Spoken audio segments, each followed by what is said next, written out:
자, 102쪽부터 쭉 사단원 총 정리 들어가겠습니다. 자, 그래서 보시면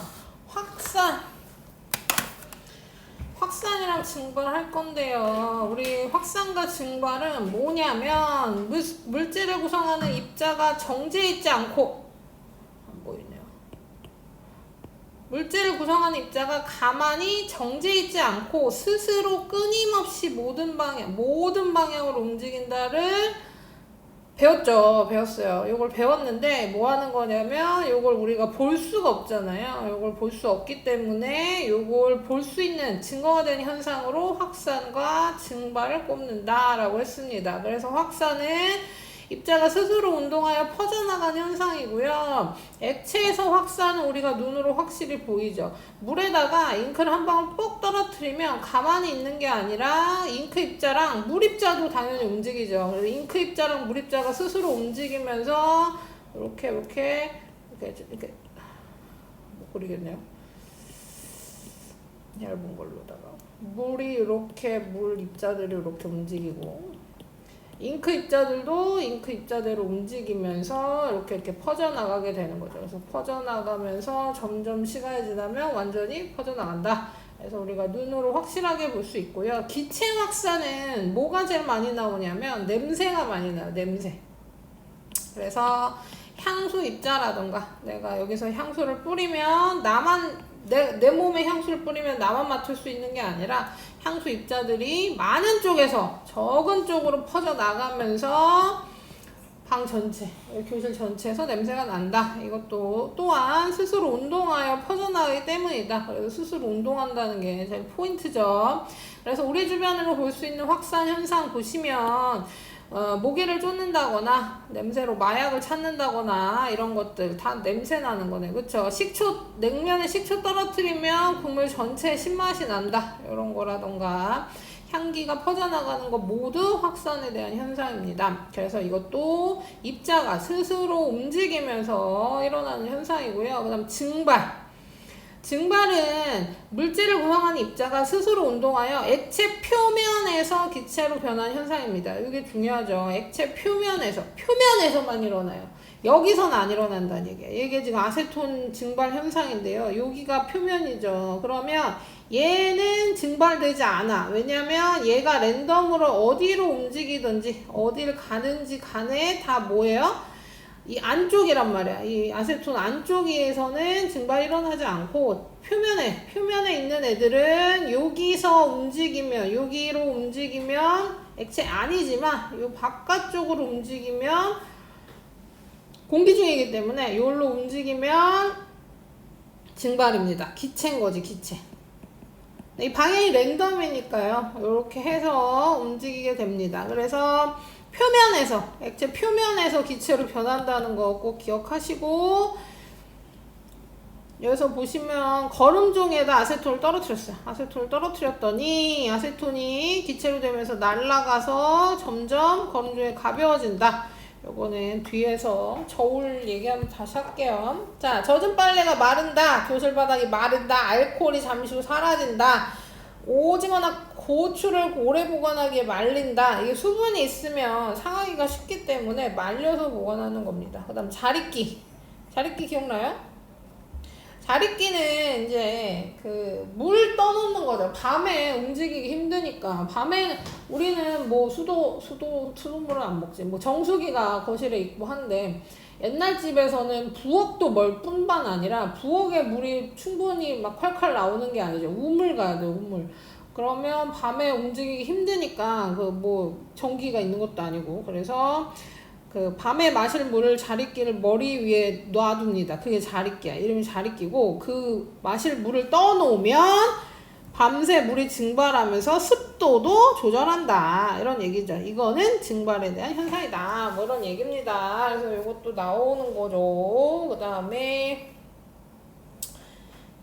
끓음이랑 다르다는 것도 꼭 기억해 주셔야 됩니다. 증발과 끓음에 비교했을 때 끓음은 끓는 점 이상의 온도에서 완전히 액체가 기체로 변하는 거야. 그래서 표면에서만 일어나는 게 아니라 내부에서도 표면에서도 일어나고 내부에서도 일어나고 그래서 액체에 끓기 시작하는 온도 이상에서만 일어나지만 증발은 액체의 입자가 스스로 움직이면서 일어나는 거기 때문에 모든 온도에서 입자 멈추지 않아요. 그쵸? 그래서 모든 온도에서 일어나고 표면에서만 일어난다. 요거 잘 기억해 주시면 되겠어요. 자, 그래서 아까 얘기한 그 저울 얘기가 여기 나오죠. 저울은 뭐 이 내용 자체는 모르지 않을 거야. 자, 봐봐. 거름종이에 올린 페트리 접시를 놓고 0점을 맞춰요. 이게 0이야. 근데 아세톤을 떨어뜨리면 그 질량이 올라가겠죠? 그래서 질량이 올라가는 걸 보니까 3g이야. 3g. 그리고 나서 아세톤을 떨어뜨린 다음에 시간이 지나서 보니까 어떻다는 겁니까? 숫자가 점점 작아지다가 결국 0이 된다는 얘기입니다. 0이 돼요. 아세톤 입자가 스스로 운동을 증발하기 때문에. 이거 물로 안 하고 아세톤을 하는 이유는 아세톤이 훨씬 더 빠르게 증발하기 때문이에요. 그러니까 물보다 질량이 작겠죠. 입자의 질량이 작을 거예요. 자, 그래서 다 날아가면 0이 된다. 결국 0이 된다는 것도 기억해 주시고, 그래서 액체로 떨어져 나와 기체로 변한 아세톤이 공기 중으로 확산되기 때문에 이 실험을 하면 주위에 아세톤 냄새가 날 겁니다. 뭐 아니면 양팔저울로 실험할 수도 있겠죠. 양팔저울. 양팔저울 알아요? 써본 적 있어요? 써본 적은 없어? 자, 이렇게 생긴 양팔저울. 그 과학실 같은 데서는 이렇게 생긴 양팔저울 쓰겠죠. 그리기가 좀 힘들긴 한데 이렇게 생긴 거 쓸 거야. 어쨌든 이거든 이게 그 균형 맞춰서 재는 거야. 그럼 여기에 분동 저울을 놓고 여기에 뭘 떨어뜨린다. 아세톤을 떨어뜨린다. 아세톤을 떨어뜨려. 그러면 얘가 이렇게 기울다가 시간이 지나면 다시 원상태. 그래요. 어쨌든 그렇게 시간이 지나면 날아가서 질량이 줄어든다. 뭐 이런 실험이죠. 자, 그래서 증발확산 설명 다 했어요. 질문할 거 없어. 다 알아. 자, 그 다음에 110조.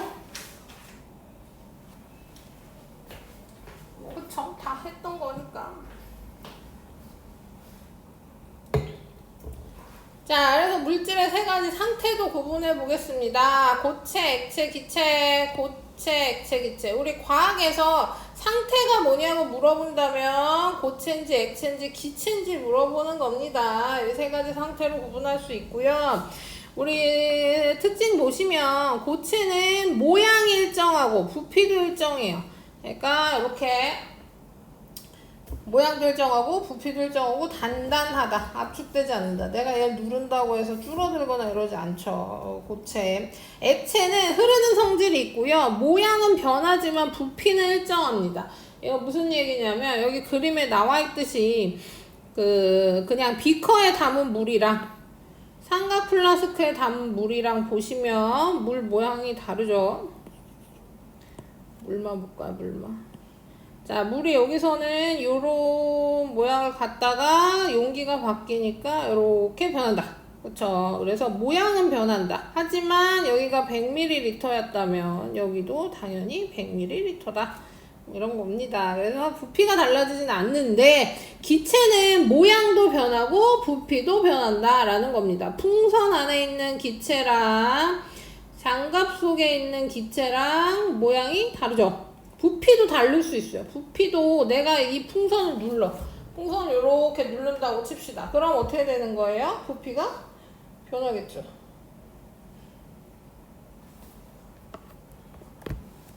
해볼까? 나 풍선 있어. 기다려.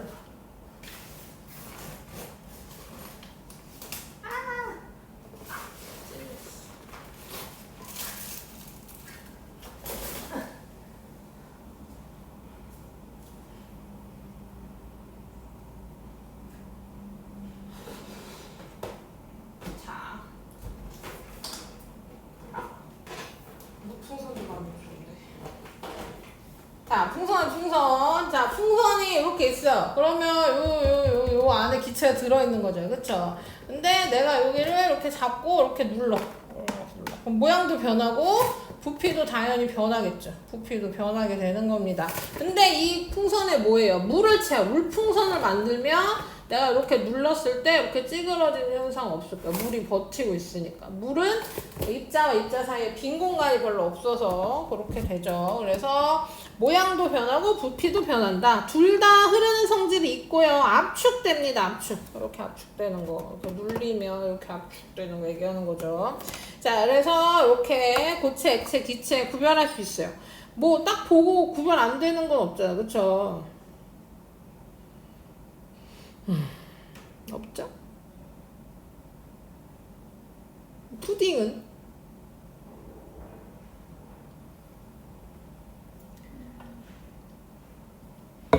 푸딩 어떻게 생각해요? 푸딩은 액체, 고체, 기체.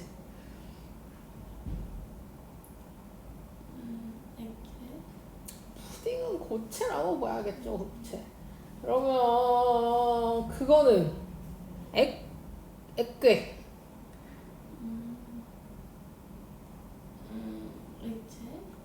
그 슬라임은 고체고요. 액괴는 좀 애매하긴 한데 액괴도 고체로 봐야 될 거야, 고체로. 그렇죠.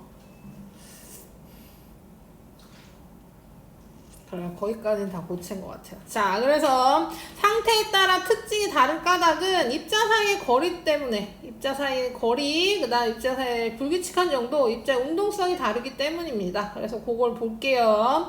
자, 우리가 입자가 눈으로 보이지 않으니까 이렇게 모형을 그려놨는데요. 고체는 입자 사이에 잡아당기는 힘이 매우 강해서 이렇게 따닥따닥 붙어 있습니다. 서로 잡아당겨서. 그래서 이 간격이 좁고 입자의 상대적 거리가 가깝고 그 다음에 규칙적인 배열이 되는 거죠. 그래서 근데 이게 따닥따닥 붙어 있으니까 움직일 공간이 별로 없잖아요. 그래도 멈추진 않아요. 우리가 진동한다고 표현하죠. 매우 둔하게 운동한다고 되어 있는데요. 이렇게 제자리에서 진동합니다. 움직임을 멈추진 않아요. 그래서 고체는 매우 둔하게 운동하고 규칙적이고 매우 가깝습니다. 그러면 액체는 이렇게 변하는데 이렇게 변하는 건 열 가해져서 그랬습니다. 열. 온도가 올라가면서 얘네들이 운동이 활발해져. 운동 속도도 빨라지고 활발해져. 활발하게 운동하니까 얘 간격이 멀어지게 되는 겁니다. 간격이 멀어지면서 배열은 불규칙적으로 변하는 거야. 여기 비교적 가깝다는 얘에 비해서 비교적 가까운 거죠. 얘보다는 멀다. 자, 그래서 기체가 되면 엄청난 열을 받아서 온도가 마구마구 올라간 상태에서 매우 활발하게 운동한다. 매우 활발하게 운동하니까 배열도 당연히 불규칙하고 입자 사이 거리도 매우 멀다라고 했습니다. 그래서 대부분 기체가 부피가 가장 커요. 부피가 가장 크게 됩니다. 왜냐면 입자 사이 거리가 머니까. 그래서 이렇게 상태 입자 모형 이런 거 보셨고 그 다음에 상태 변하는 거 요거 외워야 된다 그랬죠. 이름. 그래서 이름 보시면 고체가 액체가 되는 걸 융해라고 해요. 그쵸? 나 액체와 고체가 되는 거 응고. 요것만 잘 외우시면 돼요. 왜냐면 기체랑 액체는 결과물의 이름을 따면 된다 그랬습니다. 액체가 기체가 되면 기화, 기체가 액체가 되면 액화. 요거 외우는 건 헷갈리지 않으실 거고 고체, 기체는 당연히 둘 다 승화입니다. 우리 만약에 주관식 문제 이렇게 뭐 써야 되는 거 우리 수행평가 같은 데서 써야 되면 승화만 딸락 쓰면 안 되고 옆에다가 고체에서 기체로 변하는 승화인지 기체에서 고체로 변하는 승화인지 이렇게 써주시면 되고 부를 때는 그냥 승화하시면 되고 뭐 선생님 같은 경우에는 뭐 고기승화, 기고승화 이렇게 얘기하기도 하고 그쵸? 그래서 어쨌든 요 이름은 암기해 주셔야 됩니다. 그래서 융해, 응고, 기화, 액화, 승화, 소화. 자, 그거 외우시고 그 다음 구별해야 될 게 가열할 때 일어나는 상태 변화와 냉각할 때 상태 변화 이렇게 구별해 주셔야 돼요. 자, 얼음이 액체가 되려면 물이 되려면 온도가 올라가야 돼요, 내려가야 돼요? 얼음이 물이 되려면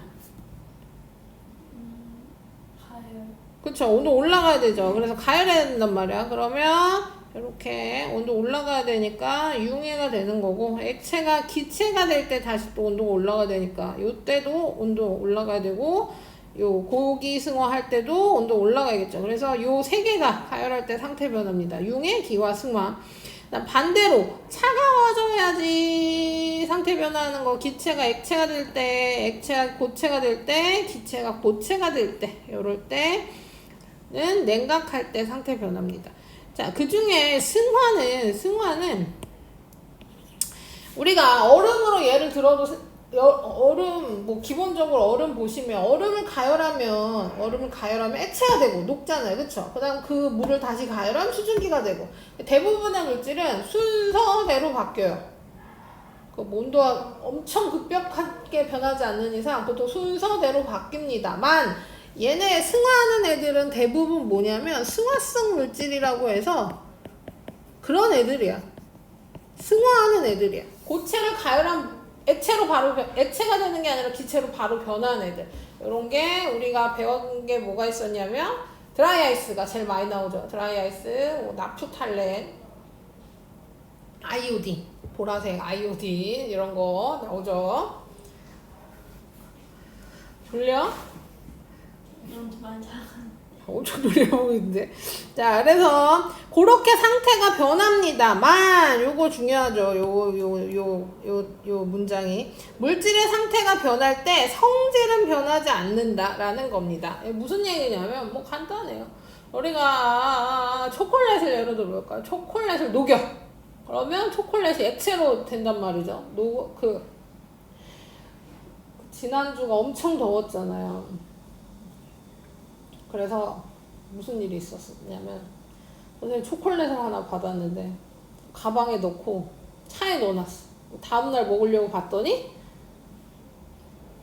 흐물흐물해져 있는 거죠. 그쵸? 그것처럼 초콜릿이 녹아. 그럼 액체로 변할 수 있단 말이야. 그런데 액체로 변한 초콜릿을 먹는다고 고체 초콜릿이랑 맛이 다르진 않는다는 거죠. 뭐 달고 뭐 하여튼 초콜릿 맛이 그대로 난단 말이야. 근데 생각해봐요. 그 초콜릿을 내가 태웠어. 그 초콜릿을 녹인다고 막 이렇게 후라이팬에 넣고 줬다 태웠어. 그럼 당연히 초콜릿 맛이 안 납니다. 그 똑같은 초콜릿 맛이 안 나죠. 탄 맛이 나니까. 그럼 얘는 초콜릿이 아닌 거야. 무슨 얘기인지 알겠어요? 탄 초콜릿은 초콜릿이 아니라 타버리네요. 화학 변화라고 하는데요. 그러니까 변화가 일어나는 애죠. 근데 여기 이 상태 변화는 다른 애로 변한 게 아니야. 그냥 고체, 액체, 기체로만 변한 거기 때문에 여기서 변한 애들은 성질이 변하지 않는다는 얘기죠. 그래서 왜 그러냐? 물질을 구성하는 입자의 종류와 수가 변하지 않기 때문에 성질이 변하지 않습니다. 성질도 안 변하고요. 이 수가 안 변해서 뭐도 안 변하냐면 질량도 안 변해요.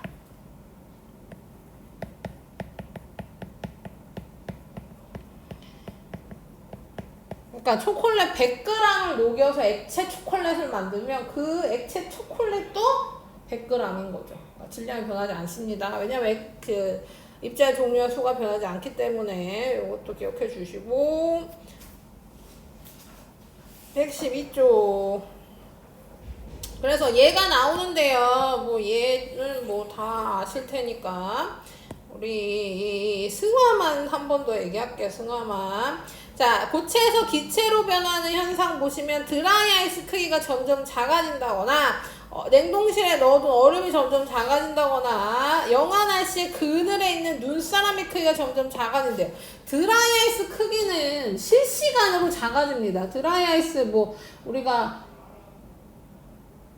그 아이스크림 케이크 포장하면 볼 수 있는 그 드라이 아이스 보시면 처음에 가득 넣어준 드라이 아이스가 진짜 눈으로 보일 정도로 쭉쭉쭉쭉 작아지죠.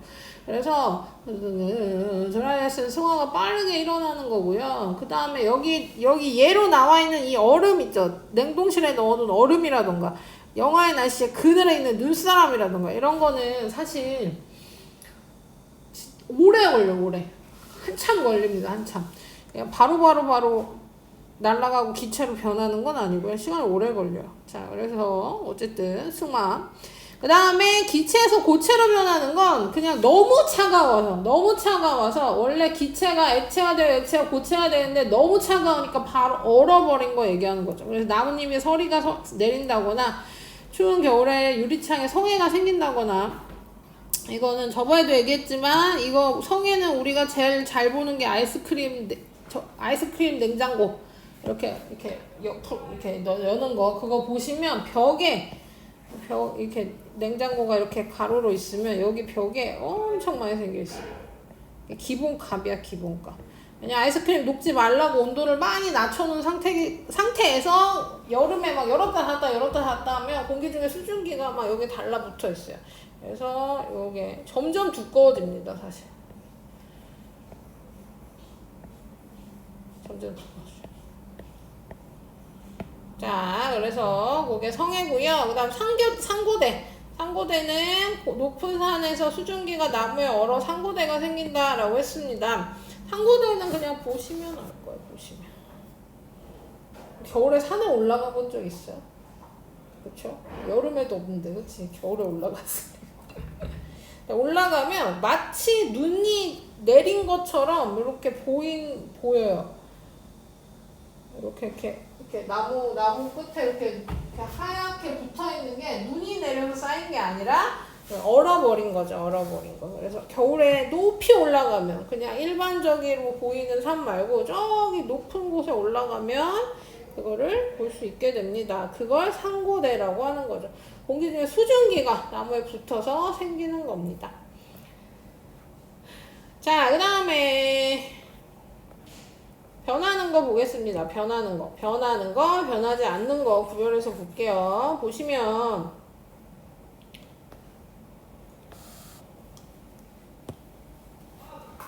자, 우리 아까 냉각할 때랑 가열할 때 구별했잖아요. 그래서 가열할 때부터 볼게요. 가열할 때 일어난 상태 변화는 입자의 운동성이 활발해지고 입자 배열이 불규칙적으로 변한다. 입자 사이 거리 멀어져서 부피 증가, 물은 예외, 물은 이따 얘기하겠습니다. 자, 아까 점점 부피가 커지는 거야. 자, 일단 반대로 냉각할 때 상태 변화는 입자 운동성이 점점 둔해집니다. 온도 내려가면 당연히 속도 느려지죠. 그 다음 규칙적으로 입자 배열이 변하고 입자 사이 거리 가까워져서 부피는 감소합니다. 그래서 이렇게 상태 변화하는 거 생각하시면 되죠. 그래서 부피가 가장 크게 변하는 상태 변화는 고체에서 기체에서 고체로 바로 변하는 게 당연히 부피나 이런 거 변하는 거 제일 크겠죠. 자, 그 다음에 변하지 않는 거. 아까 내가 중요하다고 계속 얘기했죠. 질량이 변하지 않습니다. 질량도 변하지 않고 성질도 변하지 않아요. 왜냐면 입자의 종류와 수가 변하지 않기 때문에 이거 기억하시고 부피는 변하는데 여기서 일반적인 애는 아까도 얘기했듯이 고체가 요만하면 액체는 이만하고 기체는 이만하단 말이야. 그쵸? 그러니까 온도가 올라가서 상태 변화하면 부피가 커지고 반대로 냉각하면 부피가 점점 작아지는 게 기본. 그런데 뭐한다? 물이 예외다라는 겁니다. 물은 예외로다가 어떻다? 얼음으로 온고할 때 부피가 증가합니다. 우리가 알고 있어요. 우리가 그 얼음 얼려보면 아시겠지만 그릇에 물을 담고 얼리면요 요렇게 볼로 올라와요.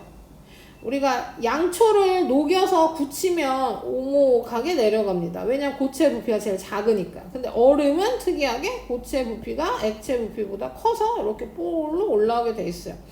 자, 왜 그러냐면요. 왜 그러냐. 이게 중요하죠. 왜냐. 우리가 일반적인 고체는 이렇게 다닥다닥 붙어 있다고 했어요.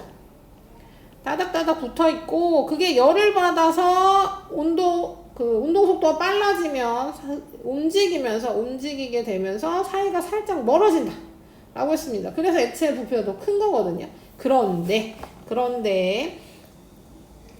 물은 응고할 때 요렇게 물 입자 이렇게 생겼어요. 물 입자 이렇게 생겼어요. 물을 화학기호로 쓰면 H2O예요. 이거 알아요? 배울 거예요. H2O란 말이야. H2O라서 O 하나에 H가 2개 붙어 있는 게 물 분자예요. 이렇게 생겼어요. 자, 그런데 요게 요렇게 나란히 요렇게 붙는 게 아니라 일반적인 애들은 이렇게 붙거든요. 이렇게 나란히 대충 그려서 그렇지만 이런 식으로 붙는데 물은 특이하게 어떻게 붙는다? 모양 갖고 붙는다는 겁니다. 그 모양이 안에 육각형의 빈 공간을 채우면서 이렇게 여기도 이렇게 하고 여기도 이렇게 해서 이렇게 붙어요. 그러니까 당연히 빈 공간이 생기면서 물보다 더 부피가 커지게 되는 거예요. 요게 특징. 물만 예외적인 특징입니다. 그래서 얼음이 부피가 더 커요. 고체가 부피가 더 크단 말이야. 얼음을 물에다 넣으면 뜨죠? 얼음 물에 넣으면 뜬단 말이죠.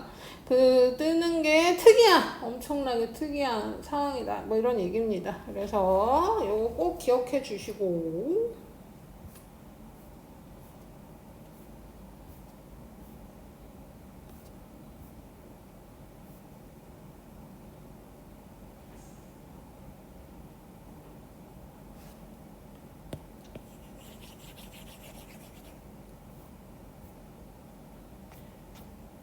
자, 요것만 딱 설명하면 되겠네. 자, 이제 마지막. 자, 상태 변화 열 에너지인데요. 여기 보시면, 보세요. 상태 변화 열 에너지라고 해서 에너지 방출과 에너지 흡수 있습니다. 요거는 좀 어려우니까 잘 봐주세요. 자, 보시면, 일단 열 에너지가 온도를 높이거나 상태 변화는 원인이고 에너지입니다. 에너지. 열은 온도가 높은 곳에서 낮은 곳으로 이동하는 에너지예요. 자, 그래서 보시면 열 방출한대. 요건 간단하죠. 열을 방출한대요. 열을 방출한다는 얘기는 뭐냐면 이렇게 생각하시면 됩니다. 내가 얼음인데 물이 되고 싶어요. 자, 얼음인데 물이 되고 싶으면 내 온도 올라가야 되잖아. 그쵸? 내가 온도 올라야 녹을 거 아닙니까? 그러면 열을 흡수해야지. 열을 흡수해야 된단 말이죠. 열을 흡수해야 온도가 올라간다. 그 다음에 반대로 얼음이 되고 싶어. 얼음이 되고 싶으면 내 온도가 내려가야 되잖아요. 온도가 내려가야 되니까 내가 가지고 있는 열을 방출한다. 여기까지 쉽죠? 그러면 얼음인데 물이 되고 싶어서 열을 흡수했어요. 그럼 주변의 온도는 어떻게 되는 거예요? 내가 열을 막 흡수해. 와, 흡수해서 내가 물이 됐어. 그럼 주변의 온도는 어떻게 돼? 그쵸, 맞아. 내가 열을 막 흡수해서 내 온도가 올라가면 그만큼 얘는 온도가 감소하는 거고요. 그 다음 내가 물인데 얼음이 되고 싶어서 내가 가지고 있는 열을 방출하면 주변 온도가 올라가겠죠. 그쵸? 그래서 내가 차가워지면 내 열을 방출하면서 주변은 온도 올라가고 반대가 된다는 것만 잘 기억하시면 되겠습니다. 그것만 하면 안 헷갈리실 거예요. 그래서 여기 보시면 열 에너지 방출하는 상태 변화, 물질을 냉각하면 온도가 낮아지는데 이건 내 온도입니다. 내 온도고 상태 변화 일어날 때 온도 일정하게 유지된다. 상태 변화하는 동안 방출되는 열 에너지가 온도 낮아지는 거 방지하기 때문에 이거 중요하다 그랬죠. 상태 변하는 동안 열 에너지가 방출하고 주변 온도 올라가면서 온도 낮아지는 걸 방지하는 거예요. 우리가 계속 냉각하면 온도가 쭉 이렇게 변할 것 같지만 그렇지 않다는 거죠. 상태 변화할 땐 온도가 일정하게 유지된다. 그래서 여기 액체로 시작했으니까 물이라고 생각해 봅시다. 물이 온도가 쭉쭉쭉쭉 내려가다가 어느 온도에서 0도씨에서 어는 동안 우리가 물을 얼리면 물에서 얼음으로 뿅 하고 변하는 게 아니잖아요. 서서 열기 시작하죠. 윗부분부터. 자, 그 어는 동안은 온도가 일정하게 유지되다가 완전히 다 얼면 그때부터 다시 온도가 내려가게 되는 겁니다. 그래서 온도 일정한 요 구간은 상태 변화하면서 열 에너지 방출하고 그 방출한 에너지가 온도 낮아진 거 막아주기 때문에 그 온도 내려갈 때 그러니까 냉각할 때 온도 일정한 구간의 이유와 올라갈 때 일정한 구간이 달라요. 그래서 물질을 냉각하면 열에너지 방출한다. 열에너지를 방출하니까 당연히 나는 운동성이 점점 느려지고 둔해지고 배열이 규칙적으로 되고 입자선이 가까워지고 그러면 부피가 대부분 작아지죠. 뭐만 빼고 물만 빼고. 자, 그 다음 반대로 흡수하는 거 보겠습니다. 내가 방금 얘기했죠. 열을 흡수할 때는 온도가 내 온도 올라가게 되는 겁니다. 자, 그래서 액체를 끓일 거예요. 그럼 얘 물이라고 생각하면 액체를 온도 올렸다가 몇 도가 되면 100도가 되면 그때부터 끓기 시작할 겁니다. 그 뽀글뽀글 끓는 게 액체가 기체로 되면서 공기방울 생기면서 뽀글뽀글 하는 거죠. 자, 그럼 이때는 당연히 뭐예요? 내가 열을 지금 흡수하고 있잖아요. 그쵸? 열을 흡수란 말이야. 근데 왜 온도가 안 올라가냐? 그쵸? 그 이유는 그 열 에너지가 물질을 상태 변화시키는 데 사용됐기 때문이야. 온도를 높이는 데 쓰인 게 아니라 기체로 변화하는 데 쓰이기 때문에 온도 올라가지 않는다. 그래서 완전히 다 변하면 그때부터 온도가 올라간다. 그래서 뭐가 다르냐? 이게 중요한 거. 온도 일정한 이유가 달라요. 냉각할 때는 열 에너지가 방출되면서 온도 낮아진 걸 막아주기 때문이고, 올라갈 때, 가열될 때는 상태 변화하면서, 이거 말고, 자, 이거 말고 이걸로 기억하세요. 가해준 열 에너지가 상태 변화하는데 사용됐기 때문에 온도 일정하다. 이렇게 생각하시면 되겠습니다. 뭐 얘도 틀린 얘기는 아닌데요. 요게 더 좋은 것 같아요. 자, 그래서 열 에너지 흡수하는 상태 변화와 입자 배열 보시면 물질을 가열하면서 열 에너지 흡수합니다. 열을 흡수하니까 온도 올라가 운동성 활발해지고 배열 불규칙적으로 원하고 입자 사이 멀어진다. 액체 기체로 변할 때는 이때는 모두 다 부피 증가할 겁니다. 물도 액체에서 기체로 될 때는 똑같이 물 부피 증가해요. 자, 그래서 이렇게 되고요.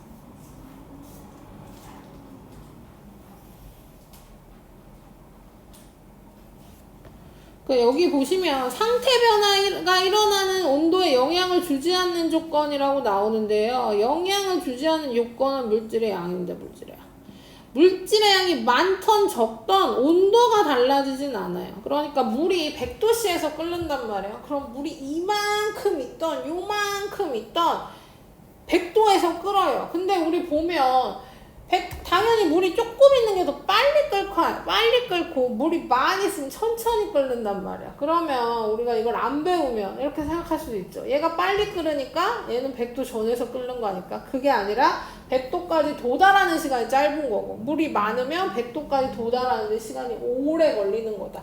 그래서 시간이 달라지는 거지 물의 양이 많다고 해서 온도가 달라지는 건 아니다. 또 기억해 주시고, 저거 얘기할게요. 에어컨 얘기를 해야지, 에어컨 얘기를. 자, 넘겨보시면, 우리 방출할 때, 얘랑 이제 흡수할 때, 우리가 일상생활에서 쓰는 얘들이 쪽쪽꼭 나와요. 그래서 보시면, 뭐, 중요하게 기억해야 될 거, 우리 에너지 방출하는 거. 내가 열을 방출하면 내 온도는 낮아지지만 주변 온도 올라가죠. 그래서 주변 온도 올라가는 걸로 쓰는 게 뭐가 있냐면, 저거. 이걸로 물 뿌리는 거 얘기 많이 했죠. 그 다음에 그 추운 날 겨울에 예전 얘기죠. 예전 그 뭐 난방기 없을 시절 얘기 아니겠습니까? 자, 추운 겨울에 과일이 어는 걸 막기 위해, 사과가 어는 걸 막기 위해서 물을 뿌려 놓는 겁니다. 그럼 물이 대신 먼저 얼면서 열을 방출하기 때문에 다른 애들이 어는 걸 방지한다. 뭐 이런 얘기고, 그 다음에 눈 내리기 전이나 아니면 소나기 내리기 전에 날씨가 호덥지근해지는 거, 이런 것도 공기 중에서 상태 변화하면서 열 에너지 방출하기 때문이에요. 쉽죠?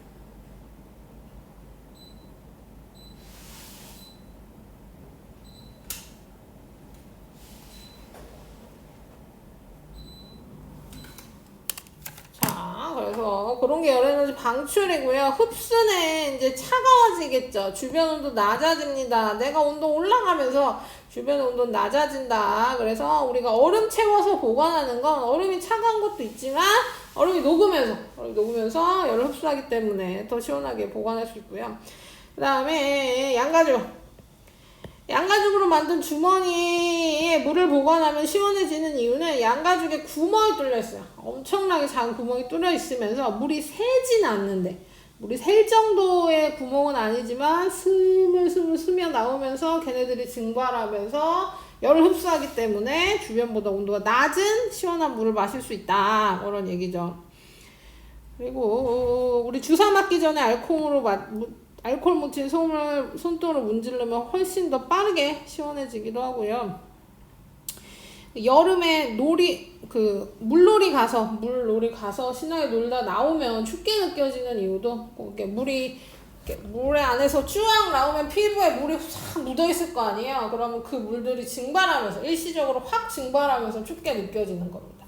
그래서 건조하고 더울수록 훨씬 더 춥게 느껴져요. 그래서 막 수영장에 오래 놀다 보면 막 입술 보라색 되잖아요. 그게 다 그런 것 때문에. 그 다음에 우리 드라이 아이스 넣어두면 드라이 아이스는 승화하면서 열을 굉장히 차갑게 만들죠. 우리 얼음보다 훨씬 차갑게 만듭니다. 드라이 아이스. 그래서 아이스크림 잘 녹지 않는다. 그 다음에 이 에어컨은 확실하게 기억해 주셔야 돼요. 우리가 지금 쓰고 있기도 하고, 시험 문제나 문제 제일 많이 나오기도 하고. 자, 그래서 보시면, 냉매가 필요해요, 냉매가.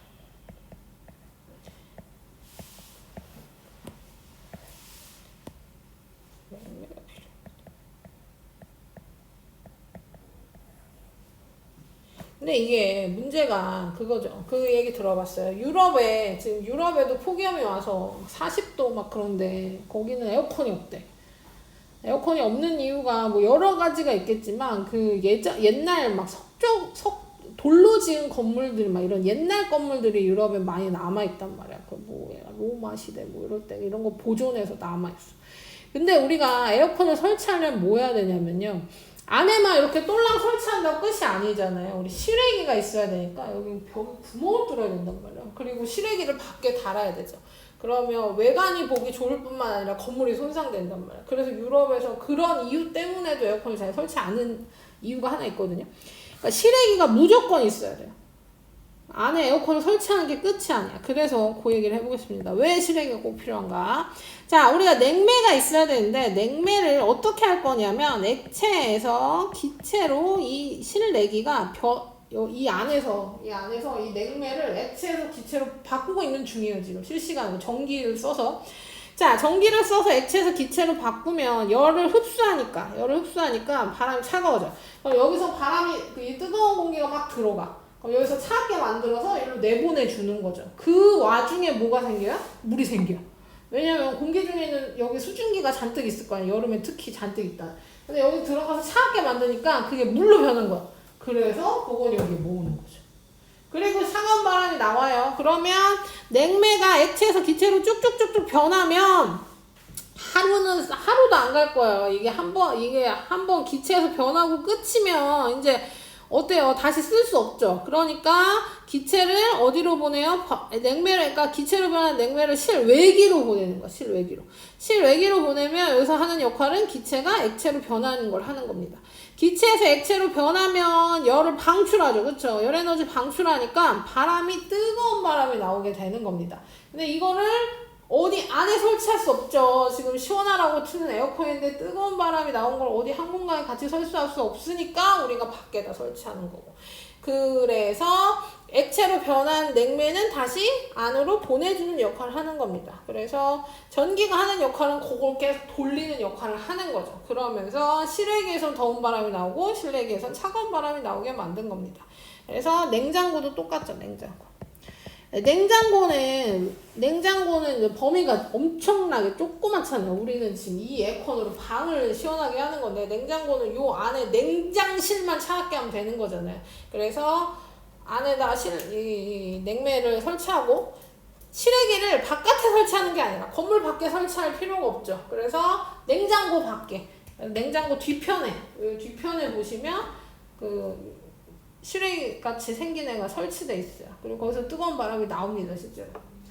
뜨겁지. 그래서 요거 잘 기억해 주시면 되겠습니다. 열에너지 방출과 열에너지 흡수를 동시에 하고 있는 기계인 거예요, 지금 여기는. 실외기가 어디 있는지 모르겠지만 여기 있네. 여기 바로 여기 있어요. 자, 그래서 그렇게 하고 있습니다. 그러면 그래서 얘가 사실 에어컨이 아니에요.